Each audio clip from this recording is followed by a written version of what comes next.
my approach to this whole business is always the same. This whole business meaning the most important thing in creation. So I try to get into a focus on Baba, which is extremely difficult because it means removing myself. And the difficulty was in those earlier times, I was not doing the focusing every day and every moment, or I was not trying to do those things that kept Baba in my mind all the time. So the approaching participation for me was always a great pressure, because I couldn't conceive of my flying thousands of miles to say something that was not worth hearing. The only thing that was worth hearing was what I felt about the reality of Baba. And that's not easy to do, it comes and goes. So that's the message for all of us. So that's answering your question. Well, before Baba, my need was to find meaning in life. Meaning that answered every difficulty that I could imagine. And all the difficulties I couldn't imagine. But to answer everything in life was a preoccupation with me. It was all internal. And it resulted in my realizing that the very best evidence of meaning in life that I was able to find was a truly magnificent human being. And the components that made up this final beautiful human being, magnificent human being, are the things that we all know about. Great courage, great honesty, great compassion, great humor, all of those things. If we were to see or read or in any way be confronted with that kind of an example, we would all be eloquent, we would all feel uplifted from that kind of eloquence, and the result would be we would want to try to be like that. Well, in my position, I wanted to find out where I was in relationship to that kind of an ideal, and I was very far away. It made me examine every thought I had. And because I was able to hold on now to something concrete, I began to do something about it. And again, this was all very quiet and within. The great need was always there. And I suppose I would say that I was the type of person that would not go for false answers. And so my being able to understand that great meaning was in a great person caused me to look at myself, and in looking at myself, I realized I was quite far from that. So I did make a very strong effort in my own way to stop all of the things that represented being far away from that ideal, and trying my best to put into practice those things that I so admired. And the result was I began to feel better and better. And it continued to progress to the point where I just assumed that overcoming myself would continue, so it never occurred to me that I should seek somebody. I just assumed that it would continue, and so long as I was improving over what I was very uplifted, because those experiences made me know I was becoming increasingly free. And being very fragile in the world, I was able to face more and more things, and I was able to deal with things without being really bothered more and more. That phrase is familiar, isn't it? And still get more. And then something happened when, in reference to this kind of importance in my own thinking, occurred. And the experiences that I had from time to time were really lovely. And some of the people in my family noticed the difference. And then I went and took some lectures somewhere in Virginia from a very remarkable man. That resulted in I had not read anything really, philosophy in college or so. That resulted in only 2 books being recommended, and one was Cosmic Consciousness by a Canadian psychiatrist, Richard Maurice Buck, which was a collection of the experiences of different individuals that directly experienced something in the nature of a selfless, transcendent reality. And the other book was the Bhagavad Gita. And the Bhagavad Gita edition that I had, the introduction was written by Aldous Huxley, and I learned from the book that he was a member of the Vedanta Society of Southern California. And that resulted in my getting all of a number of volumes translated by, at that time, what I understood to be the most outstanding scholar in the United States, who lived in New York, Swami Nikalananda, and I consequently ordered all of those books. It was the Gospel of Sri Ramakrishna, Self-Knowledge, Upanishads, all of that, the complete works of Vivekananda, and I just read avidly. And this was in 1955, or 55. I read everything, and I really avoided even unlocking my law office door, because I was that preoccupied. My wife was fortunately supporting me at the time. She was teaching school. But I mean, I was really drawn, and what was important was I was finding confirmation for the first time in these different kinds of works that I was reading. Before that, I had the confirmation of my own experience, struggling to do what was right before my face in terms of what I felt to be most worthwhile path in life. Because before that, all of the vast array of difficulties in life was staggeringly before my vision all the time. And again, all of this was inside. It was very quiet in that sense. So now I'm beginning to find out that those things that I learned were the important things, regardless of what I was in life. That was the most important. It was known throughout history. And it was wonderful to know that. Because I always wanted to belong to this group or that group or the other group, but I was always outside, in my own estimation. So my budding values sort of held me back, I suppose. So, as a result, I finally wrote to this great scholar in New York, who I think taught at Columbia, and there were articles about him in the New York Times. Swami Nikalananda, he was of the modern-day Vedanta discipline. And I said, I'm tired, really. The basic message in my letter was, I'm tired of reading about the reality that I am now convinced exists. I must meet someone who experiences it.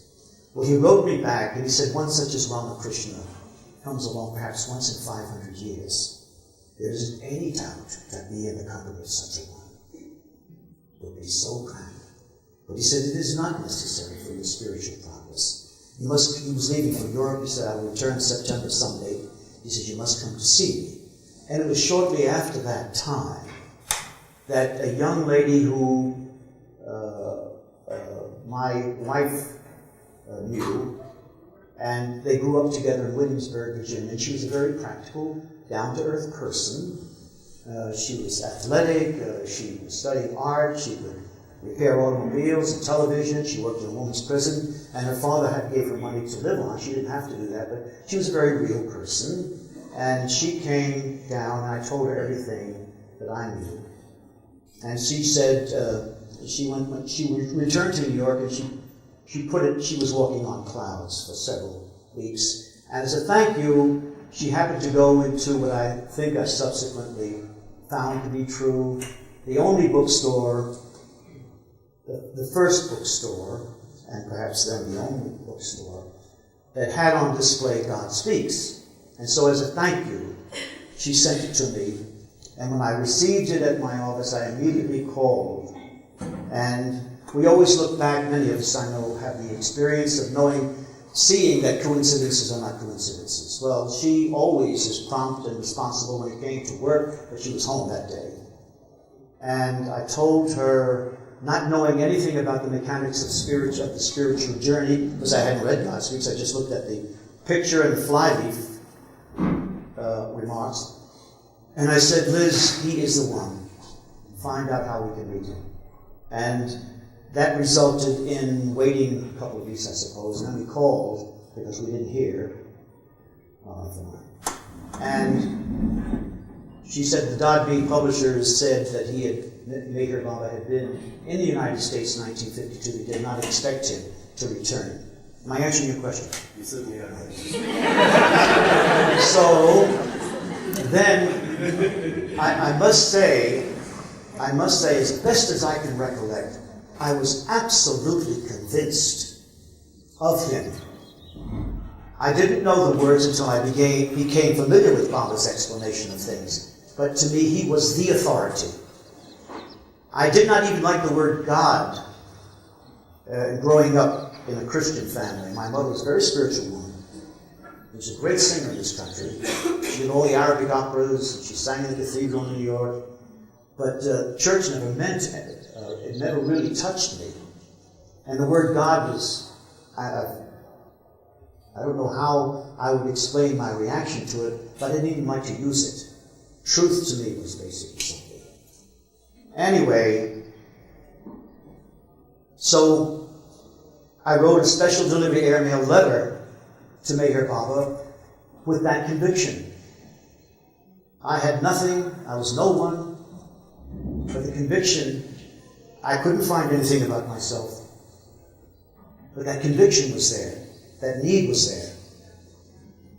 I said, Dear Meher Baba, I have your book, God Speaks. It has great meaning for me. I want to meet you, and I don't think that's impossible. And I meant every single word. And then the reply came.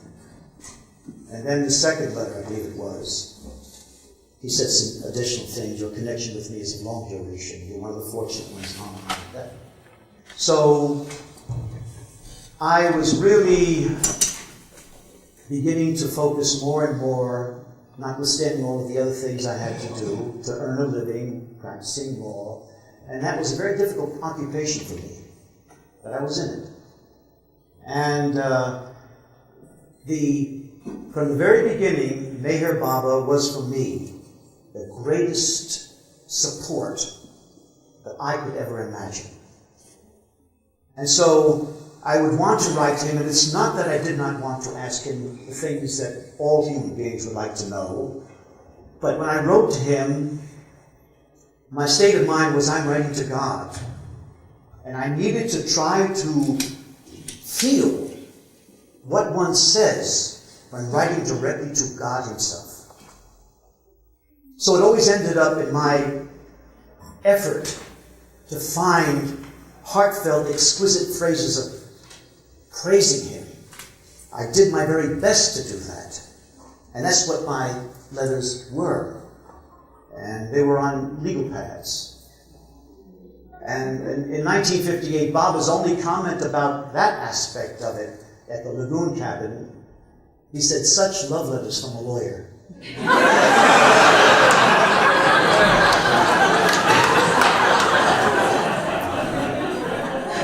So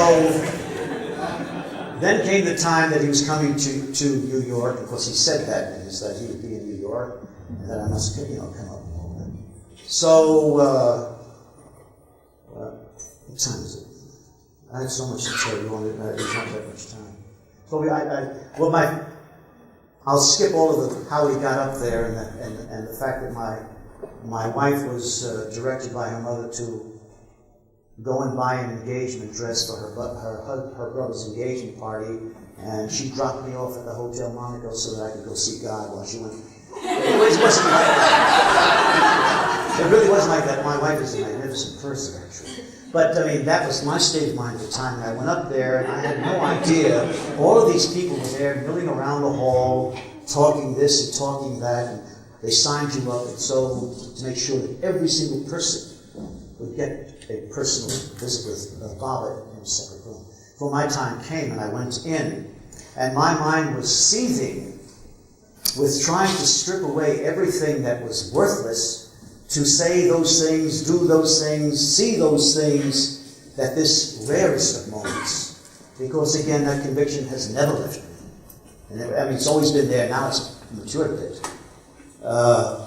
So when I went to see him, I wish I had somebody hypnotize me because when I looked at it, that man, that head was so magnificent, it was so sleek, it was like something that could go through 1 billion miles of the hardest substance in creation and not feel anything. It was so masterful, and the eyes were flashing. And I went up to that person with, basically, you may not think this, but I was not a gregarious kind of person for the most part. I had two sides to me. And I went up and I embraced him, and with that intensity I whispered into his right ear. I said, I adore you. And I don't remember all the things I was saying. All I know is that when I exited into that corridor, when Erich opened that door, I was thoroughly dissatisfied. Because I didn't approach God the way that incredible opportunity, I should see God. I should see them. I should become nothing in the presence of such a one. So I exited into all of that activity out there. So I stationed myself by the door so that I could catch another glimpse. I had to see how he turned his head. I had to see how he bent his fingers. I had to see everything, because that was God in a human form. What does it do? What does absolute perfection do in these ordinary things? And every time the door would open, I would try to see. And this one happened a number of times, and then the door opened wide. Eric said, Baba says, what do you want? So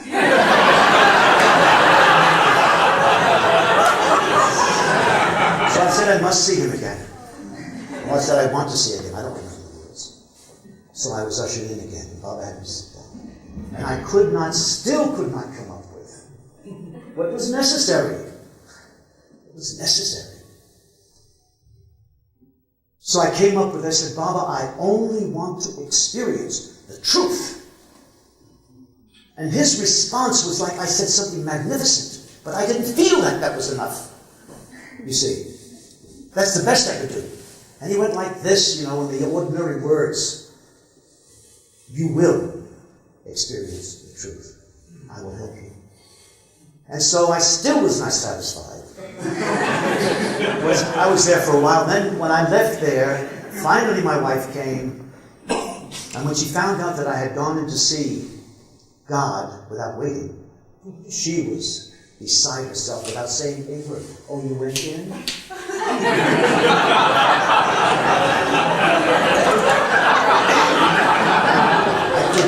I could not fathom how anyone could expect me to wait to see God. So nothing was said between us, and we both were sent for by Baba, and we both went in, and Baba looked like this. He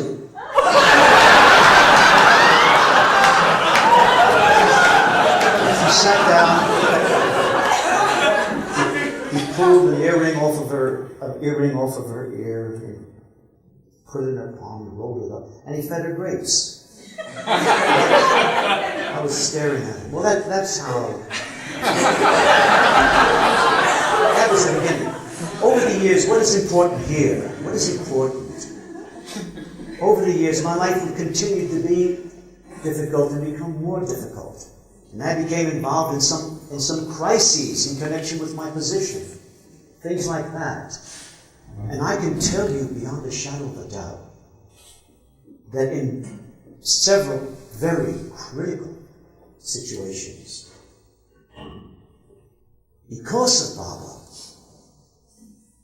I had to stand up quietly but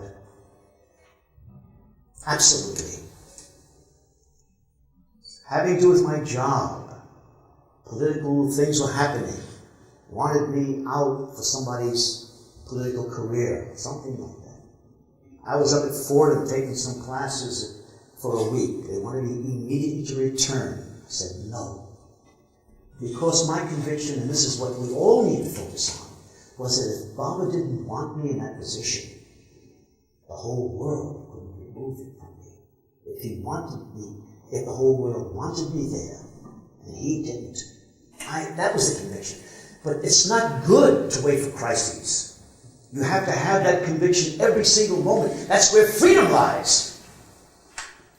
Then you can sit and shovel garbage all day long and feel joy because the reality is consciously present in you. So my journey has been to make Baba a constant reality. And in referring to those moments of these feelings that no one had to tell me were worthwhile. I told them to Baba. He said they were real, but you had no spiritual responsibility then. I said, what were they? He said, perfection. So now the spiritual responsibility comes with each one of us. And we've got to remember, Baba is not out anywhere. He is in the heart. So, if we have the weakest kind of conviction, and all of our conviction, I think, maybe he said it, maybe he didn't. If he didn't say it, he should have. All who are not perfect are weak. If you have conviction and you consider yourself to be nothing, but you do have the conviction, that is everything.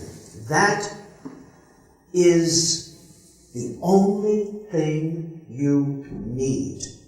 Because with that conviction, you can make the weakest one into 100% conviction. Baba said I had 100% conviction. But that wasn't enough. Whatever it was he said about me was not enough. The only thing that was enough was to find his presence wherever I am. And everything in life bothers me. Everything. And I found that that was a benefit. Baba said, I was thinking to myself, if I had all these connections with him, why am I so bad this lifetime? He said something that made me think this may be the reason. He said, I brought you into this world blindfolded with your hands tied behind your back. You had to find a miracle. You have found it. Now I want you to forget your past. It's not easy to forget your past. It's impossible to forget your past. You can remember something that makes you completely not think of your past. That's what the God-man is for. Baba would say to you, you have the God-man. Use him. He's with you every second consciously. And every fraction of a second consciously. The beauty of it is I can put up with so many things that I would never be able to put up with normally. And feel good about people I have absolutely nothing in common with. I feel with humor because of him. But when I begin to remember myself, that endless line of worries come in. And I say, oh, wonderful, I'm worrying. I'm not thinking of him. That's our work. Now I'll read you one thing and I gotta quit.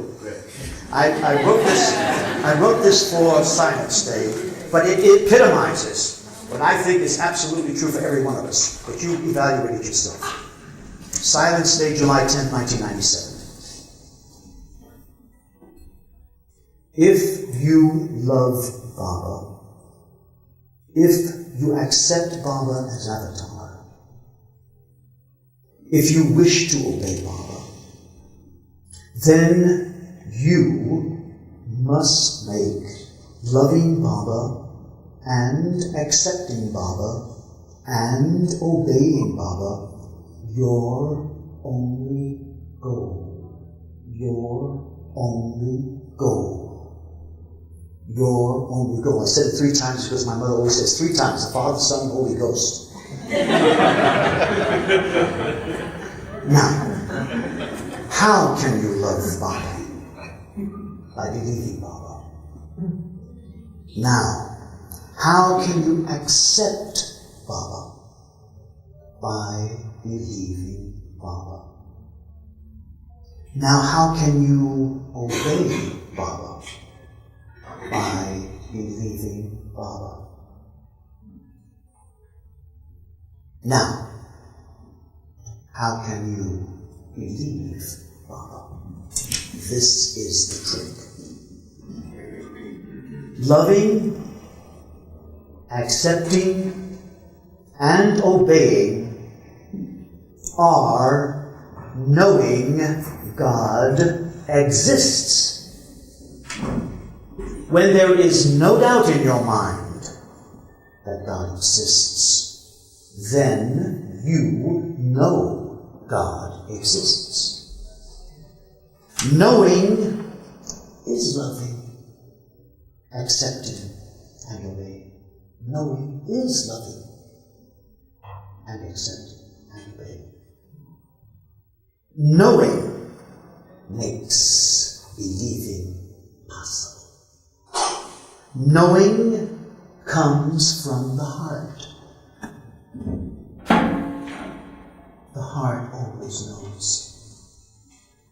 The heart is Baba within you.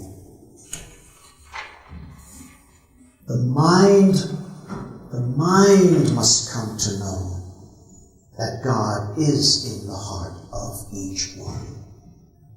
Now, the work is to convince the mind. There is the trick again. Since God is already in the heart of each, it is the work of the heart to calm and soothe and quiet the mind. The mind is strong and resists, but the heart must persist until the mind can trust the heart. When the mind can trust the heart fully, then the mind knows that God exists.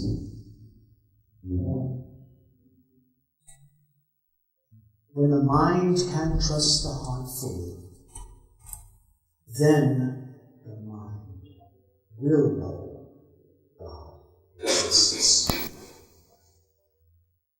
When the mind and heart have equal knowledge that God exists, then believing the avatar is possible. When you can believe the avatar, then you can love the avatar. When you can believe the avatar, then you can love, obey, and accept the avatar.